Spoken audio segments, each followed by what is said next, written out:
Hello everyone. Today I'm going to be talking to you about a series of tweets which I will now read for you. They're by the LGBTQ plus Society of Goldsmiths University in London. They've since been removed, but this is what they say. Here's a mini thread to clarify what a gulag is for those who have heard it being used as a buzzword, and why sending a bigot to one is actually a compassionate, non-violent course of action. So, gulags. First myth to debunk. You work until you die in gulags. The Soviets did away with life sentences, and the longest sentence was 10 years. Capital punishment was reserved for the most heinous, serious crimes. Why? The penal system was a rehabilitatory one, and self-supporting, a far cry from the Western capitalistic notion of prison. The aim was to correct and change the ways of criminals. If it couldn't be done in 10 years, it couldn't be done at all. Educational work was also a prominent feature of the Soviet penal system. There were regular classes, book clubs, newspaper editorial teams, sports theatre, and performance groups. There's so much more to add, but the reality is none of you actually care to learn about gulags. You don't care about what fascism actually is, and how it was fueled by anti-communist, orientalist myths and lies propagated by the CIA. I'm not here to give you a history lesson about what the gulags were actually like. I'm no expert, but from what I understand, there's elements of truth in all of those tweets, but overall they are extremely misleading. What it amounts to, in my mind, is Holocaust denial, is the obvious comparison to make. And what makes it so disturbing, I think, is the fact that they have a vested interest in defending gulags, not just because they're using the word gulag to talk about people I consider bigots being re-educated. Personally, I should just say I have no problem with trans people. People should be able to dress however they like, call themselves, change their names to whatever they want. They're allowed to request that other people address them however they want. It's not illegal to do any of those things. It doesn't infringe on the rights of others to portray yourself as a different gender or a different sex to the one you were born with. That's not... there's nothing problematic about that. But if you asked me if I agreed with the statement that trans women are women, I might want to get into a discussion with it. It's not something I would agree with straight off the bat. It depends on if you're talking about sociology context and a scientific context. I have to know exactly what the person is asking before I can say yes or no to that statement. But anyway, that's the kind of thing that would label me a bigot in the eyes of the person writing these tweets, I believe, and the sort of thing that might get me a sentence in the gulag for a re-education. But what I really wanted to talk about in relation to these tweets was a post I saw on the Jordan Peterson subreddit saying that it was that these tweets were uncannily reminiscent of Jordan Peterson's statements about trans activists when he was talking to Cathy Newman in the very popular interview that he did with her on Channel 4. I mean, there's no comparison between Mao and a trans activist, is there? Why not? He said something along the lines of the actions of some trans activists are dictated by the same principles that led to many atrocities in the 20th century. The one he named was Chairman Mao's rule of China that led to many millions of deaths by starvation, as well as an extremely authoritarian regime where thoughts and communication were heavily censored, and saying the wrong thing could get you punished by the government. Cathy Newman, when Jordan Peterson said that, was quite taken aback, as I think most people would be by that kind of claim.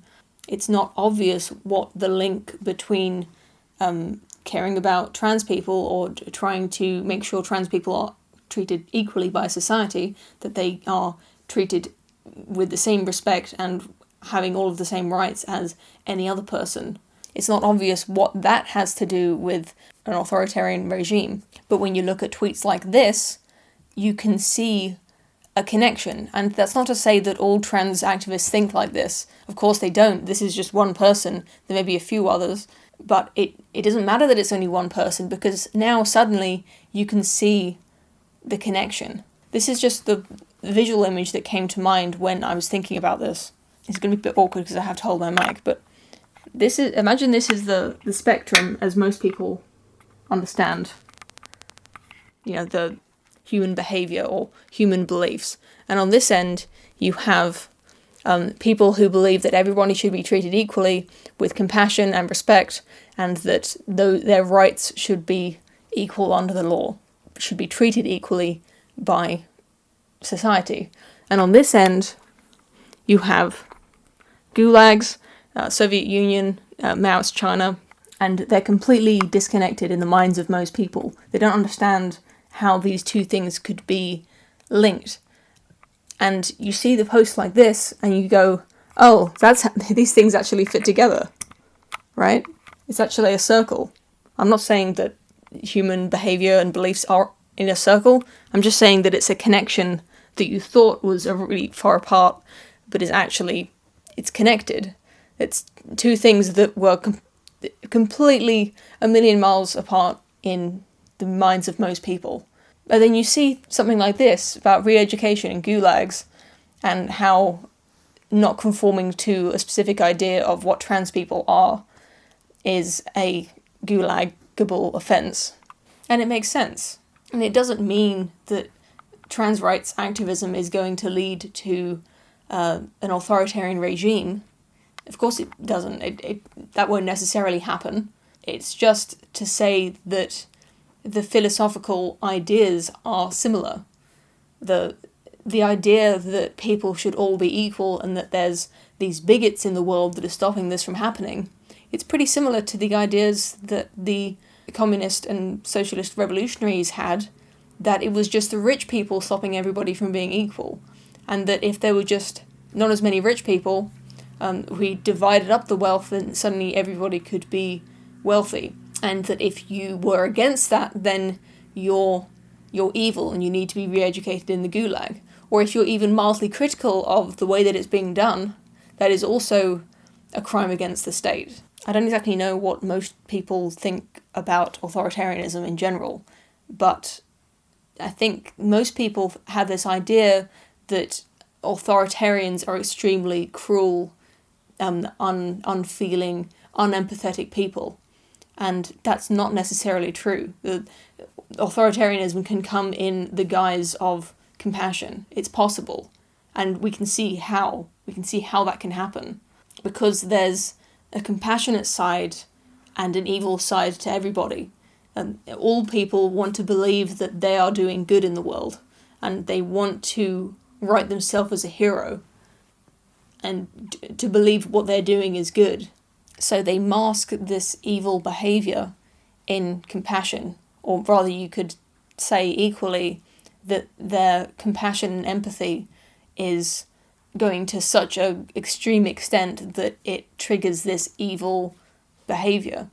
And although I don't exactly agree with Jordan Peterson's idea of the postmodern neo-Marxists trying to destroy the Western civilization, I do believe that it could happen. Maybe not the complete destruction of the West, but an authoritarian regime such as the Soviet Union, it could happen. It's not ridiculous to believe that history could repeat itself, and that we could have that sort of thing in Britain, in America, in Europe. It's happening in North Korea. In 2018, it's happening in Venezuela. Why couldn't it happen in these other places? And that's not to say that we shouldn't care about trans people or gay people. We need to find the right balance between compassion and pragmatism and freedom, right? We need to find the balance between making sure that everybody is treated as equally as possible, treated fairly by their fellow countrymen or by their employers, by the state, but also making sure that the freedom of everybody in that state, in the country, the freedom is also preserved as much as it can be. And it's not a trivial problem. And I think I've gone off topic here. Because Jordan Peterson does sound a bit crazy sometimes, especially if you're not already inclined to agree with him. His claims of left-wing authoritarianism being one of his fears is, it can sound ridiculous to people who don't see that connection. They don't understand how good intentions lead to horrible circumstances. I don't know how many times I've said this already, but not all trans activists are like this, and there's nothing wrong with trans rights and gay rights as an idea, as a movement. There are people in it who have authoritarian tendencies, and we have to make sure we're not listening to those people. We need to listen to the more sane LGBT activists, but while recognizing that there are some who go too far. I feel like this video is a little bit all over the place, but I hope you got something out of it. As always, I'd like to hear what you think about this situation in the comments, what you think about the video, what you think about the tweets, what you think about Jordan Peterson's comments about trans activists. Thank you very much for watching, and I'll see you again very soon. Chairman Mao. They are Mao.